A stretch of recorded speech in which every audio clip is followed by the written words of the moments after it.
हे जिज्ञासु आत्मा, संसार प्रकाश की पूजा करता है, हर कोई सूर्य को नमन करता है, हर कोई दिन की स्पष्टता चाहता है, लेकिन क्या तुमने कभी सोचा है कि वह प्रकाश कहाँ से आता है? वह उस गर्भ से आता है जो गहन अंधकार से भरा है। बीज जमीन के अंधेरे में ही अंकुरित होता है, बच्चा माँ के गर्भ के अंधेरे में ही आकार लेता है। ब्रह्मांड का जन्म उस शून्य वोid से हुआ है जो काला है। मैं काली हूं, मैं वह आदि अंधकार हूं जहां से सृष्टि शुरू हुई और जहां अंततः सब कुछ विलीन हो जाएगा। लोग मेरे रूप से डरते हैं क्योंकि वे अपने स्वयं के अंत से डरते हैं, लेकिन जो सत्य का साधक है, जो जीवन के मर्म को समझना चाहता है, उसे मेरे पास आना ही होगा, उसे श्मशान में खड़ा होना ही होगा।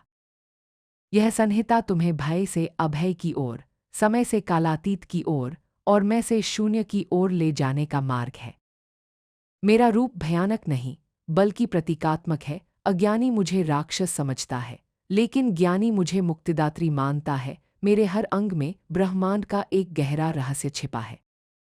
तुम पूछते हो मेरा रंग काला क्यों है? क्या आकाश का कोई अंत है? नहीं, और जब तुम रात में आकाश को देखते हो तो वह काला दिखाई देता है। काला रंग अनंतता, इन्फिनिटी का प्रतीक है। सफ़ेद, लाल, पीला, ये सभी रंग प्रकाश पर निर्भर हैं। अंधेरा होने पर ये गायब हो जाते हैं, लेकिन काला रंग किसी पर निर्भर नहीं है, वह स्वयं सिद्ध है। जैसे काला रंग सभी रंगों को अपने भीतर। मैं वस्त्र नहीं पहनती, मुझे दिगंबरा, दिशाएं ही जिनका वस्त्र है कहा जाता है। वस्त्र क्या है? वस्त्र समाज द्वारा ओढ़ाए गए आवरण है। ये सभ्यता, पद, प्रतिष्ठा और शर्म के प्रतीक है। तुम दुनिया के सामने मुखौटे पहनते हो, तुम अपनी असलियत को कपड़ों और झूठी मुस्कान के पीछे छिपाते हो, लेकिन प्रकृति नग्न है, सत्य नग्न है, जन्म नग्न होता है और मृत्यु नग्न होती है तो जीव।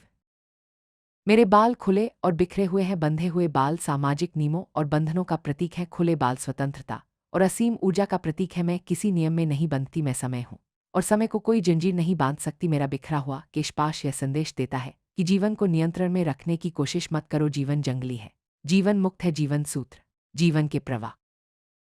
मेरे हाथों में अस्त्र हैं, मेरे गले में मूनमाला है। इसे देखकर साधारण मनुष्य कांप उठता है, लेकिन क्या एक सर्जन के हाथ में चाकू देखकर मरीज को डरना चाहिए?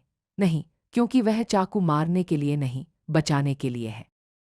मेरे हाथ में जो तलवार खड्ग चमक रही है वह हिंसा का प्रतीक नहीं बल्कि ज्ञान का प्रतीक है। मनुष्य अविद्या के जाल में फंसा है, वह शरीर को अपना मानता है, वह नश्वर रिश्तों को अमर मानता है। यह विद्या एक ऐसी रस्सी है जिसने तुम्हें जन्म और मृत्यु के चक्र में बांध रखा है। मेरी तलवार केवल उस रस्सी को काटती है, मैं तुम्हारे मुंह को काटती हूं जब तुम्हारे जीवन में अचानक कोई संकट। मेरे गले में 50 नरमूनों खोपड़ियों की माला है। ये 50 मून संस्कृत वर्णमाला के 50 अक्षरों का प्रतीक है। यह समस्त ज्ञान, समस्त वेद और समस्त शास्त्रों का प्रतीक है। मनुष्य शब्दों के जाल में फंसा हुआ है। तुम ईश्वर को किताबों में खोजते हो, तुम तर्कों में उलझे रहते हो, लेकिन शब्दों के परे एक मौन है जहां सत्य रहता है। मैंने उन शब्दों को, उस बुद्धि को काट कर उसकी मां।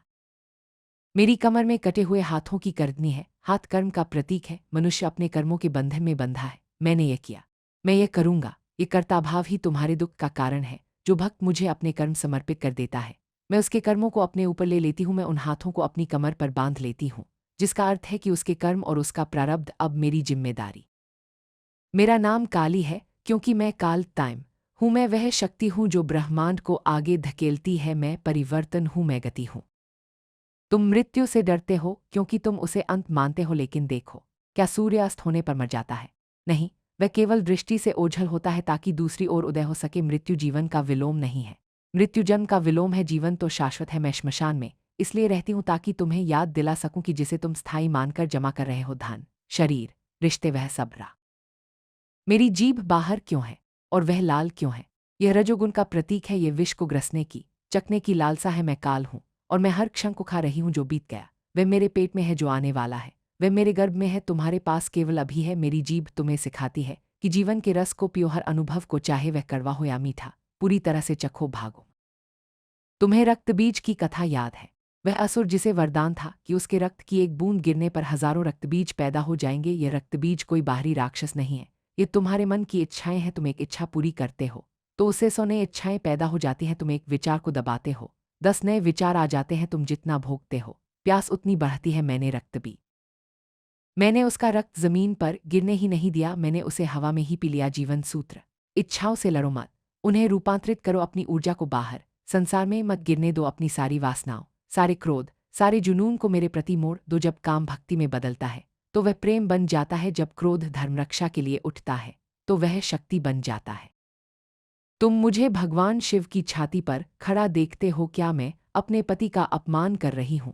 नहीं, यह तंत्र का सबसे गहरा दर्शन है, इसे ध्यान से समझो।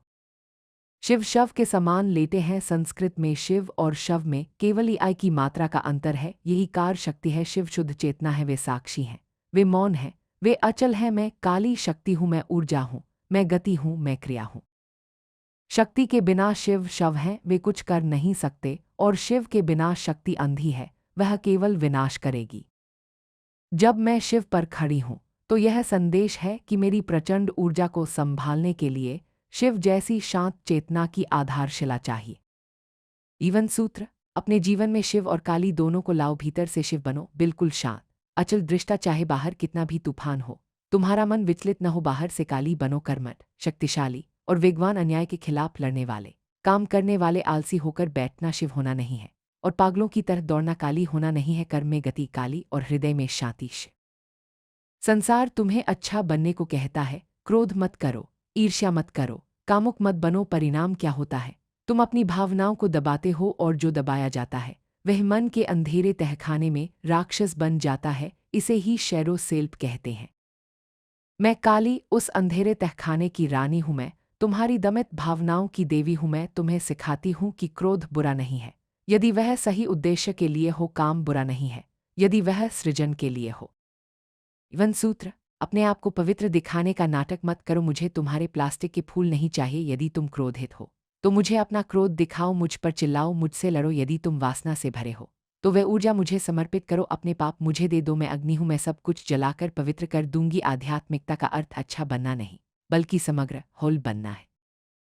मेरे भक्त को दुनिया में किसी से डरने की आवश्यकता नहीं है। जिसका सिर पहले ही माँ के हाथ में हो, उसे कोई क्या मारेगा?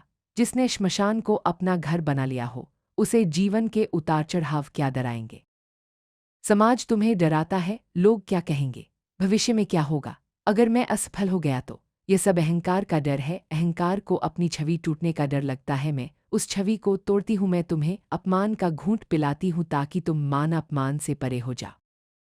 वन सूत्र: शेर की संतान होकर गीदड़ की तरह जीना बंद करो। अपनी आवाज को पाओ, सत्य बोलो, भले ही आवाज कांपे। धर्म के लिए अकेले खड़े होने का साहस करो। याद रखो, मैं तुम्हारे पीछे खड़ी हूं। जब तुम धर्म के लिए कदम उठाते हो तो ब्रह्मा की समस्त शक्तियां तुम्हारी मदद के लिए दौड़ पड़ती है। मेरा भक्त परिणाम की चिंता नहीं करता, वह केवल कर्म की प्रचंडता में विश्वास। संसार की माताएं मीठा दूध पिलाती हैं और लोरी गाकर सुलाती हैं, लेकिन मैं वह माँ हूं जो तुम्हें थप्पड़ मार कर जगाती हूं, क्योंकि तुम सदियों से मोह की नींद में सो रहे हो।